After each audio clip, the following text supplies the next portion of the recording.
So, X-Men Apocalypse.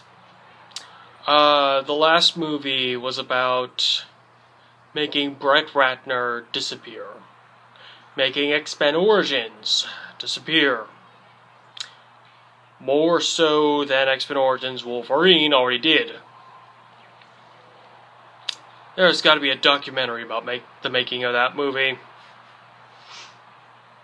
I hope Hugh Jackman and Sir Ian McKellen and Ryan Reynolds all get to be the lead narrative, whatever, in that. Because of that, we got First Class instead of X-Men Origins Magneto, but as this movie shows, that might be a mixed blessing.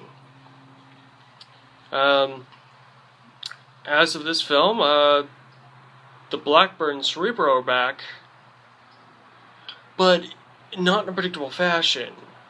Havoc is told to finally live up to his name and wreak havoc, and he destroys Cerebro when Apocalypse hacks Professor X through it and redirects the energies to send all of the two superpowers as nukes, and that shot is not so impressive when you consider that's really not a lot of nukes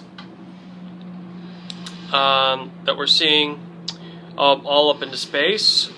So he gets cut off by having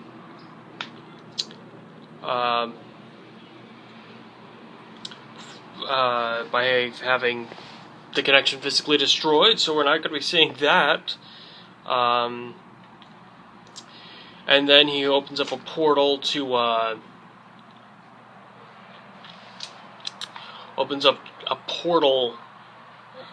to the Cerebro chamber, and then Havoc tries to shoot him as they snatch Charles and get away, except the portal closes and hit the fuel tank that's connected to the Blackbird. I did not see that coming either.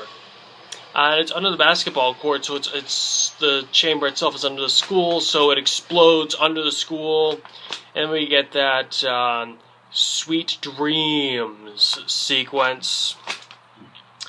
The underground layer, it looks just like the first two movies. It's blue and everything. Beast says he implies that that's on account of Mystique.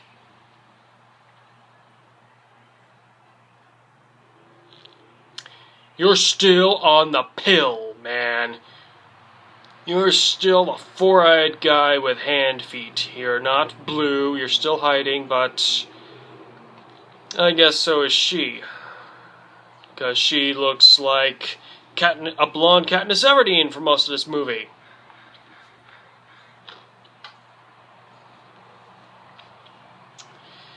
I'm really not sure what that's about. William Stryker is also back.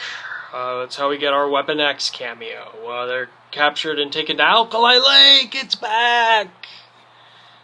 I have questions about Stryker having Wolverine based on the last little second or two from that last scene of him in the last movie. But that's subject for another video.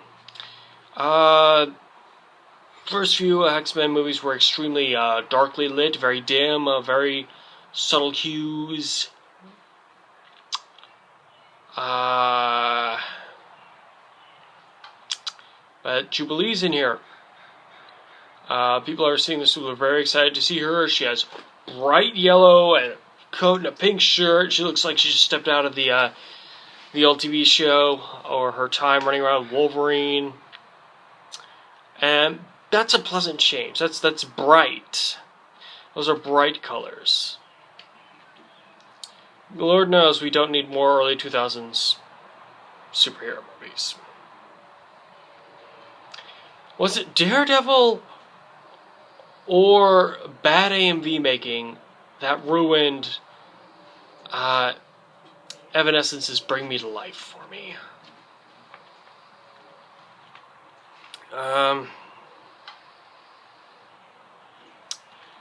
Back to this movie. there are normals, basically Homo sapiens, in the student body, teaching the faculty. We did not have that last time. We didn't actually see the schooling last time. We barely see any of it now. I mean, one of the big moments is we see Quicksilver evacuating a girl's goldfish from a blast. This movie brings up a point about the Deadpool movies, though. Amidst all the bringing stuff back just to unpredictably smash it. Negasonic Teenage Warhead asks, who would want to live in a house that blows up after a few years? Colossus just says, house blowing up is good for you. It didn't look good for anyone. Cyclops loses his brother that way. He's back. He's introduced as we finally get his origin, and on screen we get Storm introduced. Jean Grey's treated like a freak, and she can see the future. Her Phoenix arc is back. Look, don't quote me. I'm just saying that I know you're going to quote me, but this feels like atonement for Superman Returns. Speaking of returning, looks like Magneto's retiring. Wow. I mean, I knew about the story about his daughter Anya in the comics. He was prevented by an angry mob from fleeing her from a burning building, but this time, she activates her powers while cops have bows and arrows trained on him, and, well, she sends death from above by birds, and, well, don't shoot at someone who's holding a bow and arrow, okay? It's not the same as a gun. The second the pressure's gone, the shot is fired. That's why it's called release. She does something in blind panic, and this horrifies the officers who are there to arrest Magneto. This is a despair event horizon for him.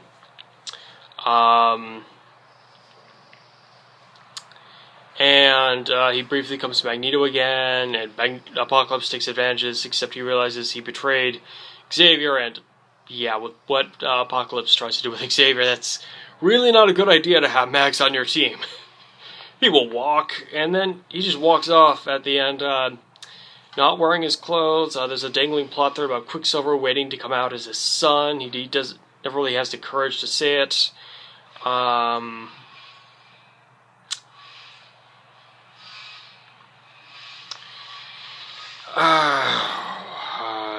did not expect to see Magneto trying it Charles's way, being a regular member of society, and it looks like he's going to try to do that again. There's actually word spreading through the grapevine of his heroism in repelling the attack.